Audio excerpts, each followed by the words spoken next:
ان سے باتیں کر رہے تھے، اتنے میں ایک دیہاتی آپ صلی اللہ علیہ وسلم کے پاس آیا اور پوچھنے لگا کہ قیامت کب آئے گی۔ آپ صلی اللہ علیہ وسلم اپنے گفتگو میں مصروف رہے۔ بعض لوگ جو مجلس میں تھے کہنے لگے آپ صلی اللہ علیہ وسلم نے دیہاتی کی بات سنی لیکن پسند نہیں کی، اور بعض کہنے لگے کہ نہیں، بلکہ آپ صلی اللہ علیہ وسلم نے اس کی بات سنی ہی نہیں۔ جب آپ صلی اللہ علیہ وسلم اپنی باتیں پوری کر چکے تو میں سمجھاتا ہوں کہ آپ صلی اللہ علیہ وسلم نے فرمایا وہ قیامت کے بارے میں پوچھنے والا کہاں گیا؟ اس دیہاتی نے کہا حضور میں موجود ہوں۔ آپ صلی اللہ علیہ وسلم نے فرمایا کہ جب ایمانداری دنیا سے اٹھ جائے تو قیامت قائم ہونے کا انتظار کر۔ اس نے کہا ایمانداری اٹھنے کا کیا مطلب ہے؟ آپ صلی اللہ علیہ وسلم نے فرمایا کہ جب حکومت کے کاروبار نالائق لوگوں کو سونپ دی جائے تو قیامت کا انتظار کرو۔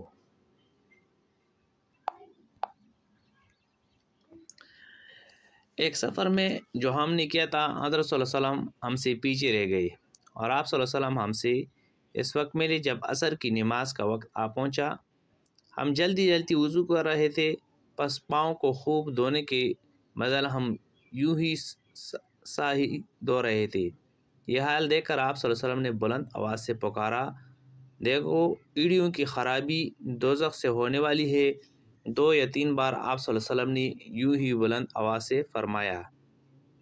جیسا کہ امام حمیدی نے کہا کہ ابن عینیہ کے نزدیک الفاظ حدثنا اور اخبرنا اور انبانا اور سمت ایک ہی تھے، اور عبداللہ بن مسعود نے بھی یوں ہی کہا حدثنا رسول اللہ صلی اللہ علیہ وسلم، در حالی کہ آپ سچوں کے سچے تھے۔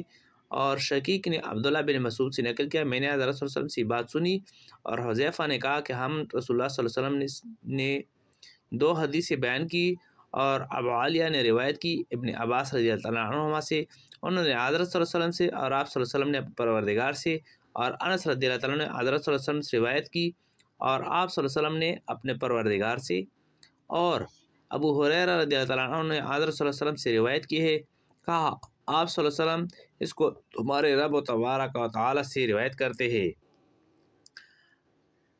حضرت صلی اللہ علیہ وسلم نے فرمایا درختوں میں ایک درخت ایسا ہے کہ اس کے پتے نہیں جڑتے، اور مسلمان کی مثال اسی درخت کی سی ہے، بتاؤ کون سا درخت ہے؟ یہ سن کر لوگوں کا خیال جنگل کی درختوں کی طرف دوڑا۔ عبداللہ رضی اللہ عنہ نے کہا میرے دل میں آیا کہ وہ کھجور کا درخت ہے، مگر میں اپنی کمسینی کی شرم سے نہ بولا۔ آخر صحابہ نے حضرت صلی اللہ علیہ وسلم سے پوچھا کہ وہ کون سا درخت ہے؟ آپ صلی اللہ علیہ وسلم نے فرمایا وہ کھجور کا درخت ہے۔ ایک مرتبہ آپ صلی اللہ علیہ وسلم نے فرمایا درختوں میں سے ایک درخت ایسا ہے کہ اس کے پتے نہیں جڑتے، اور مسلمانوں کی مثال بھی یہی ہے، مطلب وہ کون سا درخت ہے؟ یہ سن کر لوگوں کے خیالات جنگل کے درختوں میں چلے گئے۔ عبداللہ رضی اللہ عنہ نے کہا کہ میرے دل میں آیا کہ بتلا دوں کہ وہ کھجور کا درخت ہے، لیکن وہاں بہت بزرگ موجود تھے، اس لیے مجھ کو شرم آئی۔ آخر صحابہ نے عرض کیا یا رسول اللہ، آپ صلی اللہ علیہ وسلم نے بیان فرما دیجئے۔ آپ صلی اللہ علیہ وسلم نے بتایا کہ وہ کھجور کا درخت ہے۔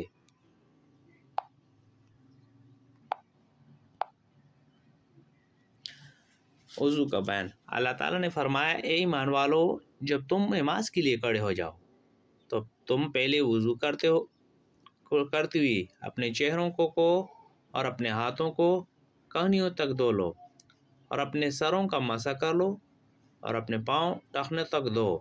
امام بخاری رحمۃ اللہ علیہ کہتے ہیں کہ نبی کریم صلی اللہ علیہ وسلم نے فرمایا دیا کہ وضو میں اعضاء کا دھونا 1 مرتبہ فرض ہے، اور آپ صلی اللہ علیہ وسلم نے اعضاء 2 بار دھو کر بھی وضو کیا ہے، اور 3 بار بھی، 3 مرتبہ سے زیادہ نہیں کیا۔ اور علماء نے وضو میں اسراف یعنی پانی حد سے زیادہ استعمال کرنے کو مکروہ کہا ہے کہ لوگ رسول اللہ صلی اللہ علیہ وسلم کے فعل سے آگے بڑھ جائے۔ رسول اللہ صلی اللہ علیہ وسلم نے فرمایا کہ جو شخص حدث کرے اس کی نماز قبول نہیں ہوتی جب تک کہ وہ دوبارہ وضو نہ کرے۔ حضرموت کے ایک شخص نے پوچھا کہ حدث ہونا کیا ہے؟ آپ صلی اللہ علیہ وسلم نے فرمایا کہ پخانے کے مقام سے نکلنے والی آواز والی یا بے آواز والی ہوا۔ میں ایک مرتبہ ابو ہریرہ رضی اللہ عنہ کے ساتھ مسجد کی چھت پر چڑھا۔ آپ صلی اللہ علیہ وسلم نے وضو کیا اور کہا کہ میں نے رسول اللہ صلی اللہ علیہ وسلم سے سنا ہے کہ آپ صلی اللہ علیہ وسلم نے فرمایا کہ میری امت کے لوگ وضو کے نشانات کی وجہ سے قیامت کے دن سفید پیشانی اور سفید ہاتھ پاؤں والوں کی شکل میں بلایا۔